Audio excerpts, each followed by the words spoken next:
הפדגוגית שלנו. אנחנו בבית ספר ויצמן, במסגרת תוכנית הלימודים של צדק חברתי. מחזור א'.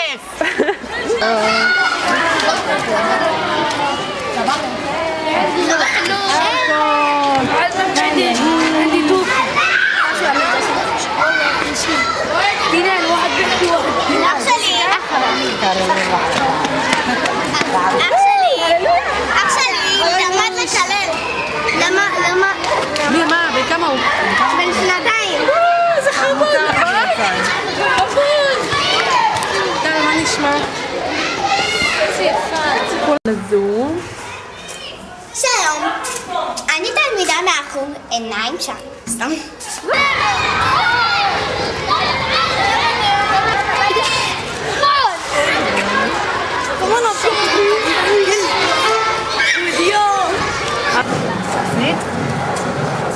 שכמעט בלתי אפשרי למצוא לה פתרון.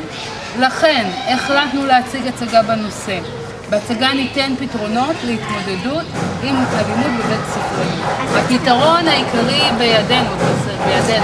אנו ביחד, תלמידים ותלמידות, יכולים לשנות.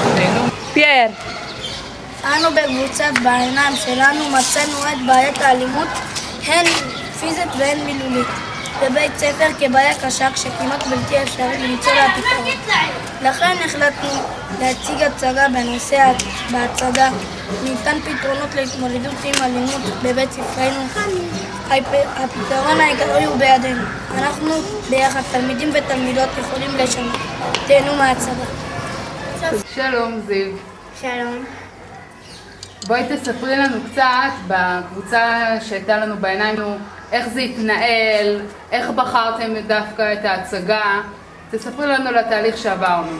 אנחנו בחרנו בהצגות כי שמנו לב שבבית ספר שלנו מתחיל להיות להרביץ, אלימות, אז אנחנו רוצים לשפר את זה, שלא נשתמש באלימות. אז אנחנו עשינו הצגה ונראה את זה לבית ספר ואחר כך נראה אם הם ישתמשו או לא. איך התנהלו השיעורים? למה דווקא הצגה? מי אמר? הילדים החליטו, עשינו שתי קבוצות, ויש כאלה שהחליטו, נגיד לצבוע את הבית ספר אם זה ישפר ולשים תמונות. אז בעצם מה שאת אומרת שהפתרון הגיע ממכם, הילדים? וזהו. מה במיוחד? מיוחד, כאילו בקבוצות, להחליט, כאילו, לתת... תודה רבה זיו. תודה. עכשיו. שלום פייר. שלום. בוא תספר לנו מה קרה בזמן הפעילות שלנו ביחד, בקבוצה בעיניים שלנו. כשהיינו בקבוצה ביחד, היה לנו כל מיני רעיונות ומצאנו בעיה קשה שאנחנו מצאנו אותה שהיא בעיית האלימות פיזית ומילולית, ואנחנו מנסים לפתור אותה.